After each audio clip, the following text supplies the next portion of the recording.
Damas y caballeros, estamos en este momento nosotros enfocando con nuestra cámara de pueblitos mágicos la construcción original que vemos de Bareque. Sabemos que a esta casita la sostienen tremendos pilares de Guayacán, que de acuerdo a la historia y a los datos que nos da don Carlitos, tienen hasta 4 metros de profundidad. Muy buenos días, mi nombre es Carlos Jumbo, soy oriundo de aquí de la parroquia de Cruzpamba y en este día queremos hacerles conocer un poco de la historia para la creación de nuestra parroquia.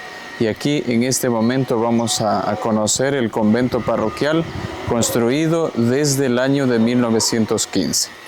Qué importante, estamos hablando de más de 100 años, amigo Carlos, ¿verdad? Efectivamente, por supuesto. Este convento se construyó en esa época por parte del padre Ricardo Aguilar Neira, que fue uno de los sacerdotes que estuvieron en nuestro cantón, y para la época, pues en este lugar era solamente una pampa.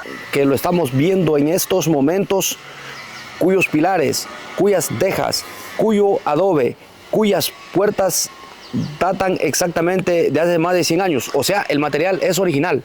Efectivamente, ha tenido ciertas reparaciones en el paso del tiempo, pero en su mayoría podemos ver la esencia del trabajo de nuestros antiguos, como podemos ver la madera, la teja, toda fue construida, fue hecha en este lugar, y obviamente pues la madera fue traída de lugares sumamente distantes, como es el Cerro del Chamburo, el Cerro de Chucata, inclusive parte del Cerro de Pozul. Aquí está la construcción, inclusive en una pared aparece un sello del Consejo Provincial en su momento con el exprefecto Rodrigo Vivar, que hasta cierto punto hicieron una pequeña restauración, no fue la suficiente tal vez, por cuanto ante las inclemencias del tiempo, la cantidad de goteras, como podemos ver, la cubierta se afectó mucho, y como consecuencia de eso también el piso podemos ver que está bastante afectado.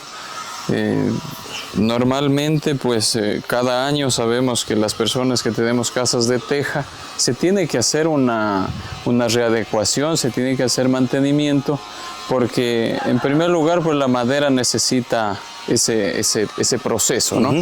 Entonces posterior pues nosotros hemos hecho gestiones, yo como presidente del Comité Pro Restauración me he dirigido a las instituciones públicas, privadas también, y pues lastimosamente no hemos tenido el apoyo suficiente que se requiere como para poder levantar una construcción de estas y hacer las debidas reparaciones que corresponde.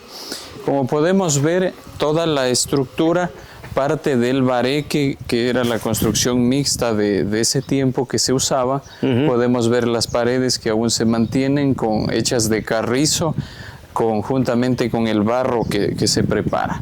Las puertas igualmente son puertas originales de la época. Estamos hablando de hace 100 años. Y bien altas, don Carlos. Efectivamente. Las puertas grandes tienen 3 metros de altura. ¿Ya? Entonces, igualmente las ventanas. Y cabe recalcar que el 6 de mayo de 1920, el padre Ricardo Aguilar, el que fundó Cruzpamba, fue el mismo que solicitó en esa época al Ministerio de Educación y Cultura el funcionamiento de una escuela para el lugar, ya que había cantidad de estudiantes, de jóvenes, de niños que no se preparaban, porque en esa época la única escuela que había era en el cantón Celica, en la ciudad de Celica. Entonces el padre gestionó la escuelita y lo consiguió.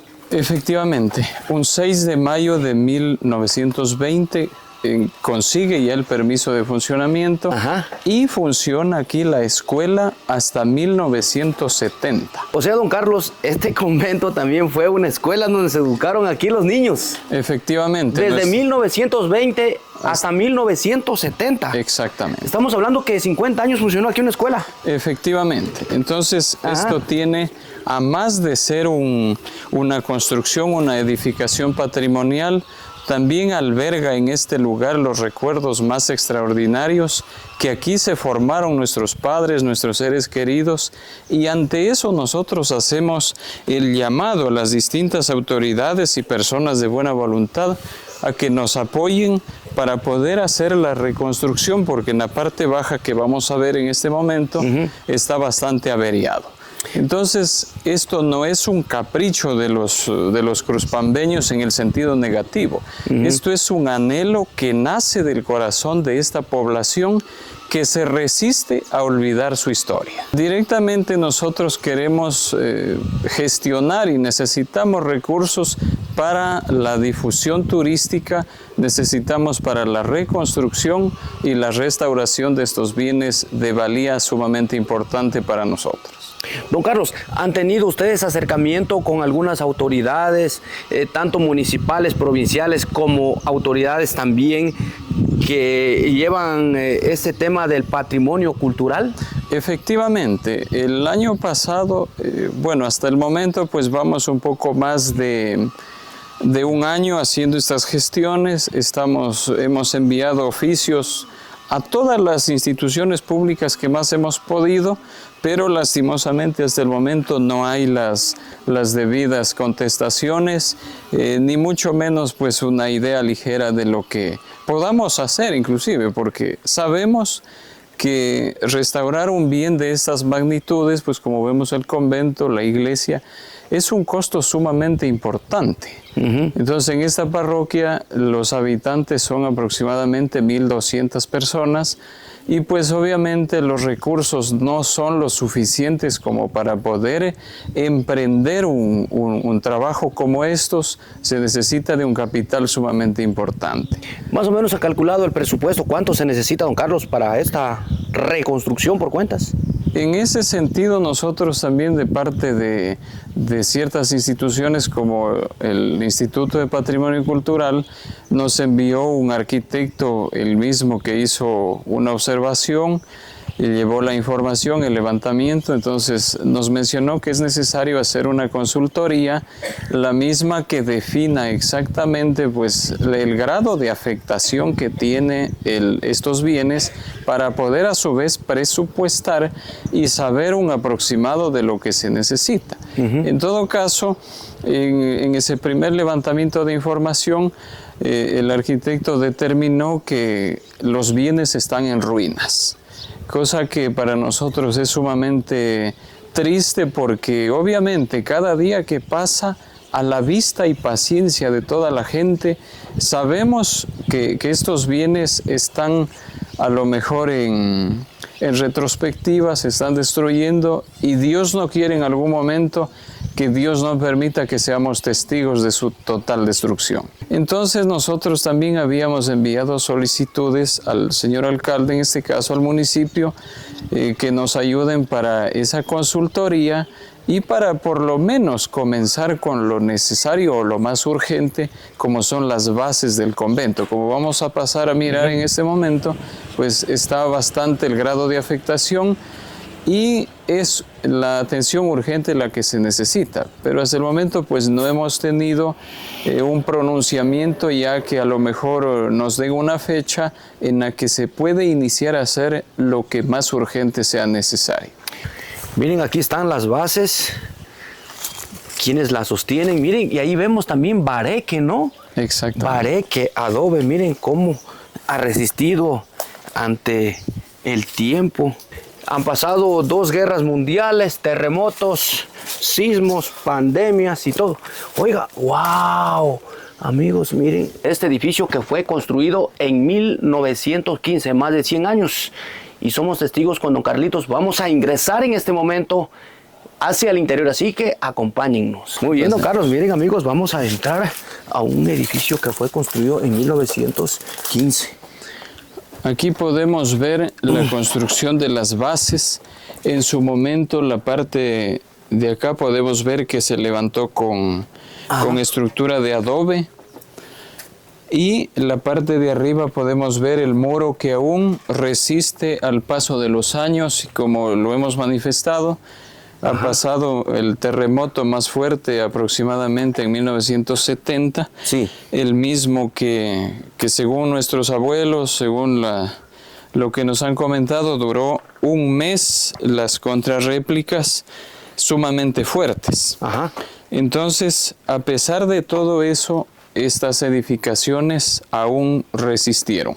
Como podemos ver en la parte de abajo, Sí. todo el muro, la pared de adobe ya está más afectada, está destruida, ya no existe, casi 4 metros. 4 metros enterrados. Exactamente. Qué asombroso, mis amigos. Y aquí están todos, la estructura. ¿Qué tiempo demoraron en hacer ese edificio?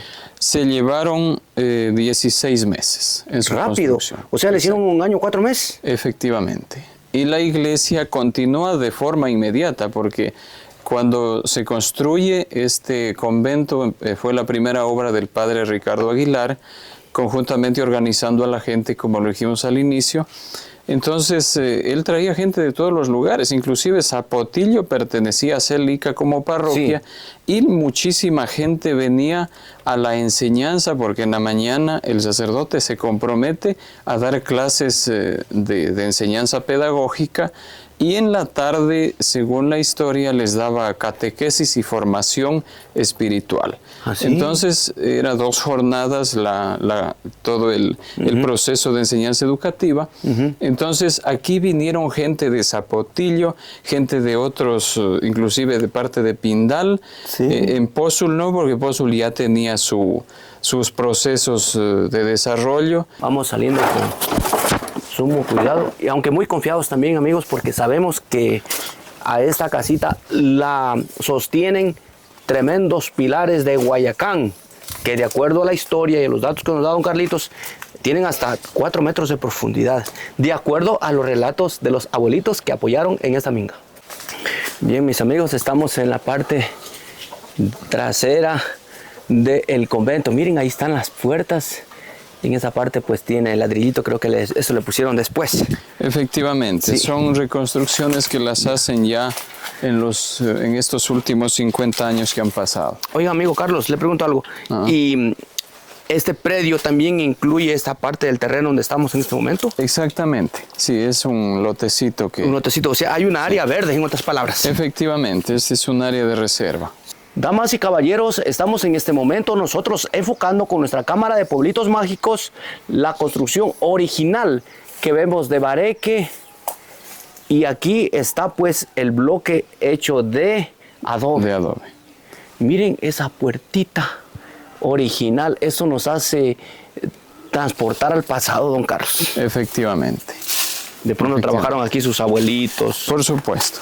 Sí, igualmente tenemos referencias de las personas que fueron encargadas. Inclusive el sacerdote organizaba a la gente de acuerdo a sus habilidades.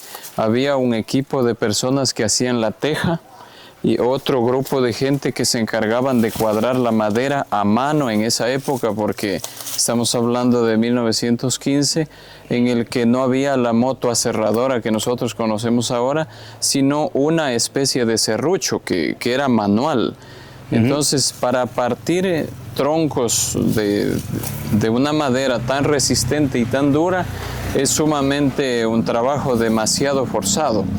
Pero en esa época, pues, nuestros seres queridos han sido sumamente decididos y voluntarios en trabajar en este tipo de obras.